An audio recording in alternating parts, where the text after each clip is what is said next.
Radiolina e il CUS Cagliari presentano Casa CUS. Conduce Andrea Matta. Eccoci qui lunedì 2 marzo, benvenuti, bentornati, questa è Casa CUS Cagliari a Radiolina. Un saluto da parte di Andrea Matta. Che cos'è Casa CUS? È un programma che per 20-25 minuti circa vi racconta tutto quello che accade nel centro universitario sportivo di Cagliari, nelle sue 1000 sedi, quindi nel suo cuore pulsante di San Duchessa, ma anche nel polo sportivo di Monserrato, nel centro sportivo Monetario Ussalini di Quartu, ovviamente in via dei Calafati, nella nostra casa della nautica. Vi ricordiamo come sempre quelli che sono i nostri contatti: CUS Cagliari Official sulla nostra pagina Instagram e sul nostro account Facebook, da cui magari state guardando questa diretta, e poi ci ricordiamo che c'è il sito radiolina.it dove poterci seguire anche nella sezione podcast. Due sono i temi principali di questa puntata: parleremo di scherma, poi andremo a vedere quello che è la nuova puntata del format del nostro Federico Brazzu, e poi andremo a parlare di imprese sportive e di sociale. Ma insomma, abbiamo tante cose da raccontarvi. Come sempre però iniziamo, caro nostro Giuseppe Valdes in regia, a raccontarvi quello che è stato il nostro fine settimana sportivo. Partiamo dal calcio a 5 con le due vittorie: la vittoria della C1 maschile contro il Cekichak Seramanna per 2-5 e la vittoria della C femminile contro il Maracalagonis per 1-2 in trasferta. Vince anche di misura la prima scuola di calcio contro la Villa Cidrese per 1-0. Per quanto riguarda invece il volley, tripletta anche in questo caso. Vince la C maschile contro la Pallavolo Olbia al tie break per 2-7, 3-7-2, vittoria anche per la C femminile contro la Gemini Pallavolo per 0-3, e poi decisiva invece la vittoria della nostra A3 di volley contro Savigliano A3, che infatti si qualifica ai playoff promozione. Per quanto riguarda invece il basket, anche in questo caso due vittorie: quella della DR1 maschile, contro la Santa Croce Olbia per 86-58, e per la DR2 maschile contro la Beta per 59-38, e poi la sconfitta anche in questo caso purtroppo di un punto della nostra A2 femminile contro la E-Work Faenza. Entriamo subito nel tema di questa puntata. Abbiamo detto che insomma parliamo di scherma e lo facciamo con Simone Piledda, il nostro tecnico. Simone, benvenuto, bentornato. Grazie mille, ciao a tutti. E poi li vedete già inquadrati due giovanissimi schermidori, entrambi fiorettisti, Valentino Mereu e Gabriele Sardu. Benvenuti ragazzi. Ciao. Ciao. Perfetto. Buongiorno. Allora, partiamo subito da voi due, che mi sembrate belli vispi, come si suol dire. Come è nata la vostra passione per la scherma? Cioè, chi ve l'ha fatto fare di iniziare a fare scherma? Gabriele, prego. La mia passione per la scherma è cominciata dalle Olimpiadi. Del 2000? Te lo ricordi? Del 2024? Sì, bravo. Del 2024. Quando abbiamo vinto l'argento, là ho chiesto a mamma e a papà di cominciare a fare scherma. Mm-hmm. Mi è continuata a piacere, e quindi l'ho continuata a fare. E quindi insomma stai continuando, ecco, a fare scherma al CUS. Valentino invece? A settembre del 2022 volevo riprendere a fare pallavolo come l'anno prima, ma non era più possibile per mancanza di adesioni, e quindi ho deciso di provare un nuovo sport. Ne volevo provare uno un po' particolare, e dato che l'avevo già vista alle Olimpiadi di 2 anni prima, quindi del 2020 anche io, ho deciso di provarla. All'epoca mi piacque moltissimo e decisi di continuarla e di continuare questo sport che faccio tuttora. E ora insomma siete qui a raccontarci un pochettino quella che è la vostra attività, la scherma. Invece lei, maestro Piledda, ricordiamo Simone Piledda, maestro di scherma, nonché insomma membro del consiglio direttivo del CUS Cagliari da un anno ormai. Come è iniziata per la tua passione per la scherma? La mia passione per la scherma è iniziata, scusate la voce, per caso. Avevo forse la loro età, 9 anni. Sono venuti nella mia scuola quello che poi è stato il maestro del CUS per tanto tempo, Mario Mundula, e ci hanno fatto provare la scherma. Da lì ho iniziato e non ho più smesso. È diventata parte integrante della mia vita, cosa che auguro a tutti loro, anche a loro. Ecco, infatti, questa è una domanda che si fa di solito alla fine delle interviste, ma la facciamo adesso. Cosa ti auguri per questi due giovani, insomma, schermidori, fiorettisti entrambi? Però, insomma, c'è qualcosa di particolare che vuoi iniziare a augurargli? Allora, io gli auguro che la scherma gli dia amicizia, gli dia spensieratezza e sia un qualcosa che gli riempie la vita non solo di sport ma di tante altre cose, come ho già detto, amicizie e quant'altro. Mentre vediamo insomma il video numero 2 che riguarda la seconda prova GPG e prima lame che è stata fatta, si è svolta a dicembre se non sbaglio da noi al CUS Cagliari al Pala B, vi chiedo quanto vi divertite in sala scherma, perché insomma noi qua siamo abituati a intervistare gli atleti del CUS, quelli un pochettino più grandi, e loro ci raccontano un pochettino gli allenamenti eccetera, però per voi ovviamente la scherma è un gioco, cioè avete a che fare insomma con delle spade, avete a che fare con qualche altro vostro amichetto che poi diventa avversario, no? Quanto vi divertite in sala scherma? Vale. Molto. No, ma vai, tranquillo. Molto, cioè, se la vedi da un punto di riferimento è molto divertente, se la vedi da quando perdi, tipo, là inizi a un po' a dispiacerti. Ti arrabbi un po' quando Sì. perdi, ok. Valentino? Allora, per me è molto divertente intanto perché mi piace proprio salire in pedana e provare le emozioni di fare gli assalti. Poi divertente anche stare con gli amici e fare esperienze che ormai si fanno 3 volte alla settimana. E quindi a me piace moltissimo per questi 2 fattori principali. Inoltre perché mi piace moltissimo sì, avere soprattutto una spada in mano e riuscire a controllarla e comunque anche c'è proprio una passione. Simo, torno da te, insomma ovviamente è importante, abbiamo visto con Pietro Casale la settimana scorsa, insomma l'importanza della vostra figura come tecnici, come insegnanti, come maestri. Ecco, in questo caso ovviamente chiediamo proprio dai davanti a te 2 dei nostri bambini del corso di scherma, e quanto è importante insomma far capire loro che questo è un gioco e che è bello giocare tutti insieme. Beh, allora, noi nella sala scherma come idea abbiamo prima di tutto di dare una base motoria ai ragazzi, una base alla loro età ludica, perché giocando si impara decisamente meglio e in maniera più piacevole. Per cui diciamo che l'agonismo spinto poi viene quando si è più grandi, alla loro età devono comunque sia divertirsi, fare amicizia, e la scherma, pur essendo uno sport individuale, in realtà è uno sport che si fa in tanti, perché ci si confronta con i compagni in sala e confrontandosi si cresce, quindi è importante questo per noi. Ecco, tra quei tanti ci sono anche, diciamo, degli atleti che in questo momento ecco, stanno facendo il loro percorso per diventare da atleti a istruttori, o comunque essere contemporaneamente istruttore e atleta, segno che insomma il settore sta lavorando bene, sta lavorando anche in prospettiva. Assolutamente sì, ci sono 5 ragazzi che hanno iniziato alla loro età, hanno continuato il percorso con noi come atleti, adesso si stanno affacciando all'insegnamento, stanno facendo il primo modulo per iniziare a diventare istruttori regionali e stanno iniziando a collaborare con noi in sala. Questo è un motivo d'orgoglio per noi ed è anche un obiettivo concreto che siamo riusciti a raggiungere, cioè formare quelli che poi saranno, io mi auguro nel futuro, i nuovi maestri del CUS Cagliari, partendo da ragazzi che sono al CUS da quando hanno 5, 6, 7 anni e che adesso ne hanno 21, 22, 23. Giovani, Gabriele e Valentino, una domanda per voi. Ho avuto una soffiata prima di fare questa intervista, no? Qualche uccellino mi ha detto una cosa che voglio verificare con voi. Quanto siete ordinati a casa da 1 a 10 voi 2? Ditemi la verità, Valentino prima.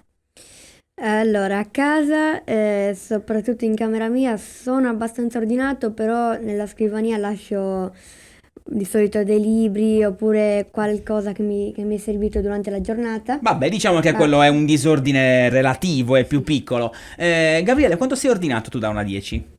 A casa tua prima a casa tua. Sì, in camera tua, a In casa camera tua. mia 3. 3.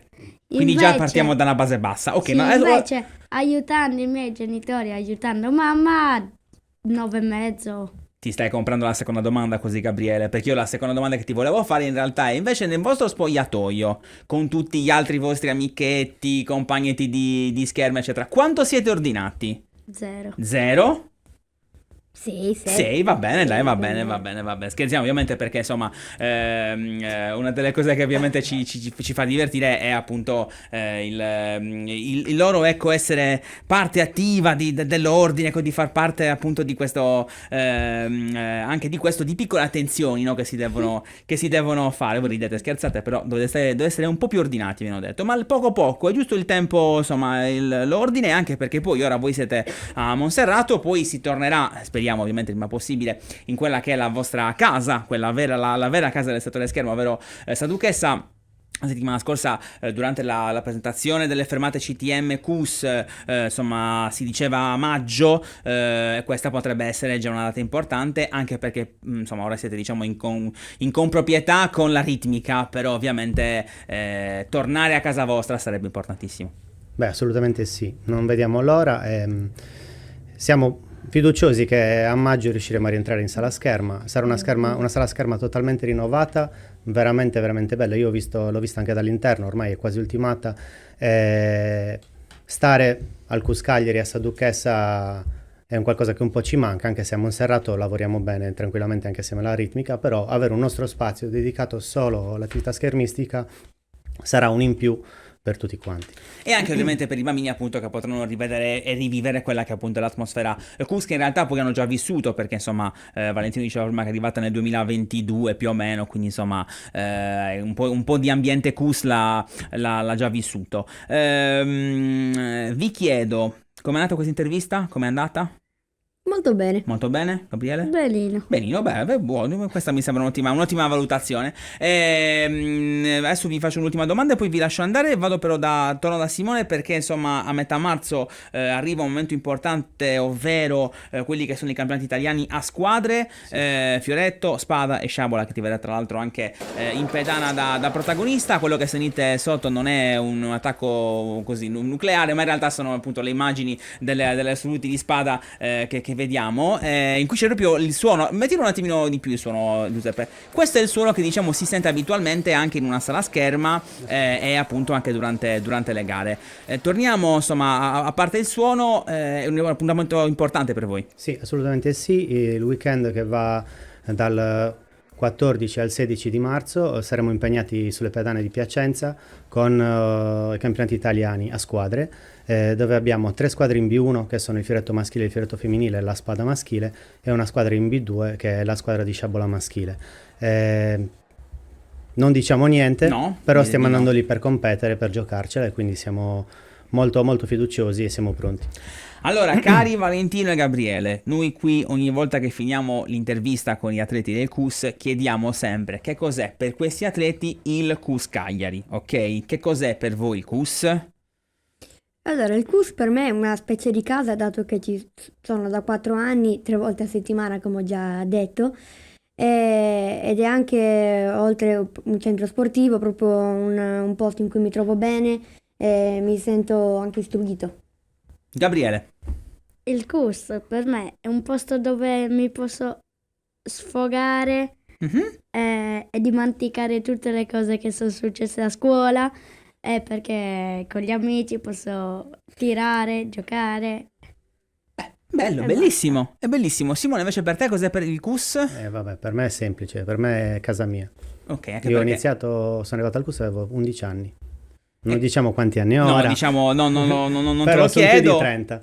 Quindi insomma questa è la bellezza appunto di far parte Assolutamente sì. di questa grande famiglia. Io ringrazio Valentino Mereu, grazie Valentino. Grazie. Grazie a Gabriele Sardu. Prego. Grazie anche a te, perfetto. Grazie a Simone Piredda. Grazie Andrea, grazie a tutti. E noi intanto andiamo a vedere un pochettino questa settimana dove ci porta il nostro Federico Brazzo.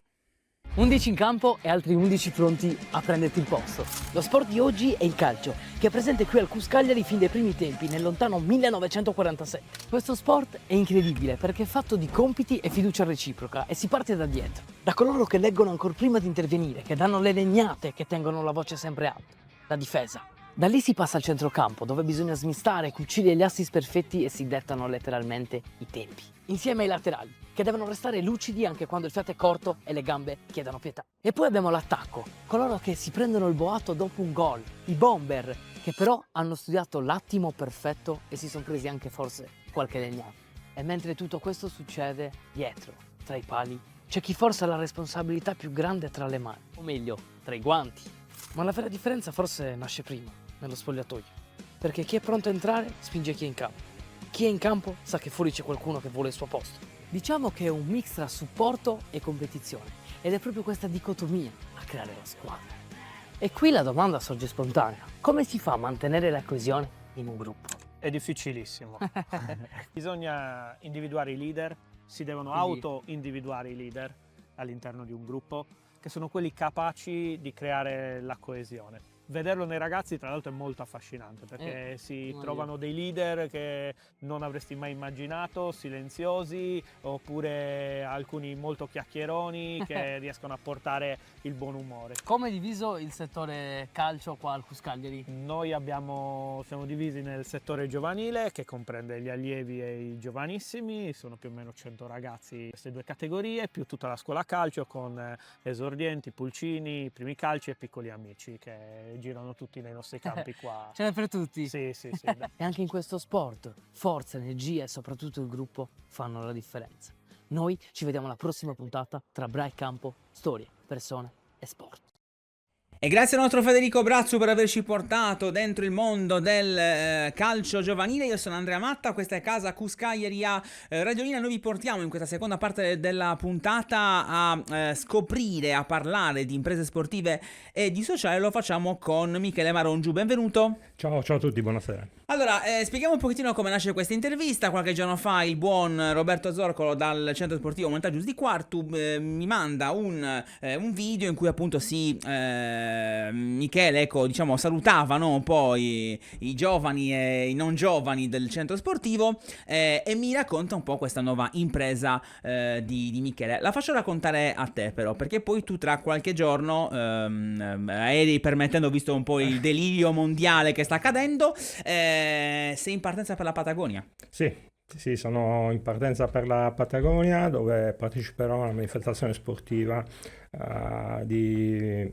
gravel, ultra cycling, che è una manifestazione, diciamo una raid tra le più dure al mondo. E ho voluto partecipare anche perché non ha soltanto un aspetto, come dire, non cura soltanto un aspetto sportivo, atletico, ma anche un risvolto sociale al quale io tengo molto, per consuetudine, per il mio modo di vedere questa attività. Anche perché, insomma, questa è la tua terza impresa, se non sbaglio, giusto? Diciamo con questi risvolti sì, ho fatto diverse altre cose, però diciamo associate al sociale ci sono stato, ho iniziato con la North Cape, che è una gara di 4.800 km che mi ha visto assieme a dei colleghi, amici, altri 3 amici parteciparvi e praticamente partendo da Rovereto si doveva arrivare a Capo Nord, cosa che abbiamo fatto attraverso 11 nazioni, e l'idea che mi è venuta, come dire, di associare sempre questa pagina un po' sociale a questa iniziativa è quella di far, come dire, scrivere delle letterine di bambini disabili e portarle con noi sino a Rovaniemi nel passaggio di questa manifestazione, che è la città di Babbo Natale. E quindi dare la possibilità a questi bambini che mai avrebbero potuto, come dire, arrivare sin lì, se non attraverso questo strumento delle letterine, insomma, portarle e consegnarle realmente a Babbo Natale, e poi da lì farne un libro che è stato distribuito e che è possibile anche scaricare gratuitamente dal sito, insomma. Mentre andiamo a vedere alcune immagini, perché vi seguo ovviamente sui canali social, della seconda parte, insomma, della Marocco Expedition, se non sbaglio, ci racconti un pochettino di cosa si tratta? Qui è proprio un esperimento che si allarga un pochettino anche ad altre persone, a te diciamo come riferimento, però insomma qui si parla di un'altra iniziativa importante. Sì, diciamo che proprio in occasione della consegna dei libri, in questa, insomma, manifestazione di ritorno che abbiamo fatto dalla Capo Nord, ho avuto modo di conoscere una donna malata di cancro.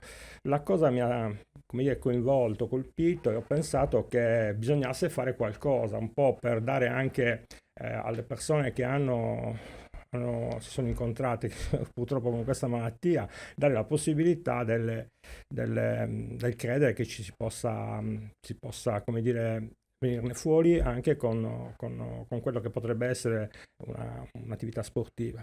E da lì è nata l'idea della Marocco Expedition, che sostanzialmente, sintetizzando, benché sia ben raccontata in un docufilm che poi è stato realizzato e che stiamo vedendo insomma appunto nelle immagini sui social, diciamo sono state come dire, ci siamo dati da fare trovare 4 donne sarde.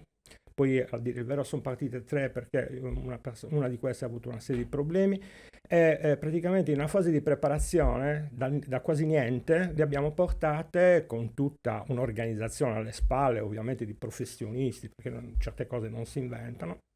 Le abbiamo portate a realizzare quello che poteva sembrare qualcosa di impossibile, no? Ed è stato quello di portarle in Marocco a fare un raid mountain bike.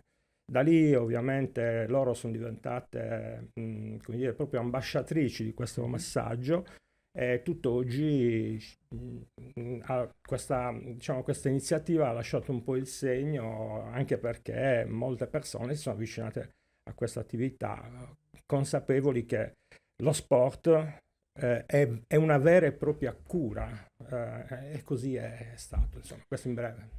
Abbiamo un regalo per te, lo andiamo a vedere, vediamo un pochettino se conosci questo nostro ospite, prego. Ciao Miki, ti saluto dalla zona CUS dove ci siamo lasciati l'altro giorno, ci tenevo a salutarti anche Giorgia, intanto ciao a tutti, ciao Casa CUS, ciao Andre, e niente, cosa augurarti? Ti auguriamo di portare il meglio, che è quello che sai fare bene nelle tue imprese, di portare il giusto messaggio, di divertirti, e come ti ho scritto nel post-it giallo che ti porterai in giro, auguro a tutti di capire la bella persona che sei, la motivazione e il bene che riesci a diffondere, a portare in giro, e non solo, perché a noi ci dai tanta carica. Grazie. Un bacione e buona impresa. Ciao Miki, ciao Carapus, ciao Andrea. Il nostro grande Roberto Zola, quello appunto che è il nostro gancio in questa intervista. Roberto parlava di post-it e questa è una delle cose insomma più interessanti, insomma, è quella di un messaggio, no? Di tanti messaggi che ti porti dietro, che ti aiutano in realtà poi a non stare solo, perché insomma l'impresa è complicata, insomma, però ecco, i post-it? Allora, il post-it è un'iniziativa che un po' nasce un po' all'atere di questa partecipazione a questo evento della Firefly e anche tutto quello che è l'aspetto sociale di cui vi ho accennato. Allora, chi mi chiedeva cosa stessi preparando e sapendo che dovessi andare in Patagonia, ovviamente c'è una grande sorpresa e anche il desiderio di voler un po' partecipare. Quindi ho pensato che fosse una cosa interessante dare questa possibilità non fisica, ma attraverso un pensiero, una dedica scritta su un post-it che pesa poco, mica peraltro, che poi insomma mi dovrò portare anche 2 post-it in pietra, mi sono state anche regalate mi è stata data questa possibilità, cosa che farò, e quindi ho cominciato a dire: guarda, vuoi venire con me, scrivimi un post-it, un pensiero, appunto, un'idea, un disegno, qualunque cosa, non strettamente dedicato al sottoscritto, ma a chiunque. La cosa ha avuto piede e oggi ho oltre una 60 di questi messaggi che lascerò lì in Patagonia, ovviamente nelle forme più consentite. L'idea è quella di fotografare dove ogni post-it viene depositato, geolocalizzarlo, così tutte le persone che hanno avuto questo piacere di partecipare sapranno che lì c'è una parte di loro e chi ha viaggiato con me. Insomma, un'iniziativa apparentemente banale, però nella mia idea c'è quella di oltre che viaggiare con gli amici, con queste persone, anche dare questa possibilità. E quindi insomma una bella impresa che magari ecco vi racconteremo sui nostri canali social. Tra l'altro tu oggi pubblicherai una storia in cui ci sono delle mollette, perché sì, insomma rimarrai appunto in giro per 3 settimane per far parte di questa spedizione con 30 atleti. E poi c'è il tuo portafortuna, vediamo se il nostro Giuseppe riesce a inquadrarlo, mettilo insomma a favore di camera da quella parte, come dicono quelli bravi. È un draghetto, se non sbaglio, che cos'è? È un draghetto che si chiama Tubia Junior, Junior, che è entrato a far parte dello staff da qualche giorno. Ma che presto sarà anche probabilmente licenziato, perché proprio questo pomeriggio l'agenzia mi ha comunicato che c'è un volo per Santiago che è stato cancellato. Ok. Quindi non mi pare che stia facendo il suo dovere, Ecco, però chiediamo a Tobia di fare un effetto, diciamo, ecco, un po' più attivo, mettiamola così, su questa tua nuova esperienza. è chiaro, Ricordiamo, io non sono superstizioso. però mi piace pensare che ci sia qualcuno che possa aiutarmi in questo. Ricordiamo insomma che dietro questa tua ultima impresa c'è anche il comune di Cagliari, c'è la Lilt Cagliari, c'è FIAB Cagliari, insomma, quindi sono tanti. Hanno patrocinato un'iniziativa perché non ci hanno creduto, e è chiaro che è un'iniziativa un patrocinio che mi fa onore, insomma, perché non solo partecipare ma anche rappresentare un po' anche la nostra terra. Io ringrazio Michele Marongiu. Allora, funziona così da adesso in poi, se sei d'accordo, insomma, raccontaci questa tua esperienza. Noi siamo qua a Casa Cus, ecco, andiamo avanti ovviamente per le prossime settimane, sicuramente per le prossime 3, quindi ecco, ogni tanto ricordati di noi, mandaci qualche video, non voglio stare in pensiero, come diceva in questi casi, quando si parte per viaggi lontani. No, a parte che insomma è davvero bello per noi, ecco, pensare che questo viaggio sia partito anche da qua. Noi ci piace, ecco, raccontare queste storie che hanno a che fare sempre con lo sport e con i social. Grazie mille Michele Marongiu. Grazie a Cus, grazie a te Andrea, grazie a Radiolina, grazie per aver dato questo piccolo spazio. Siamo sempre a disposizione, caro Michele. Vi ricordiamo prima di chiudere i nostri contatti: Cus Cagliari Official, la nostra pagina, insomma le nostre pagine dove seguire le nostre attività, e ovviamente il nostro sito cuscagliari.it. Grazie al nostro Giuseppe Valdes in regia. È tutto per questa puntata. Io sono Andrea Matta e noi ci ritroviamo con Casa Cus tra 7 giorni. Radiolina e il Cus Cagliari hanno presentato Casa Cus.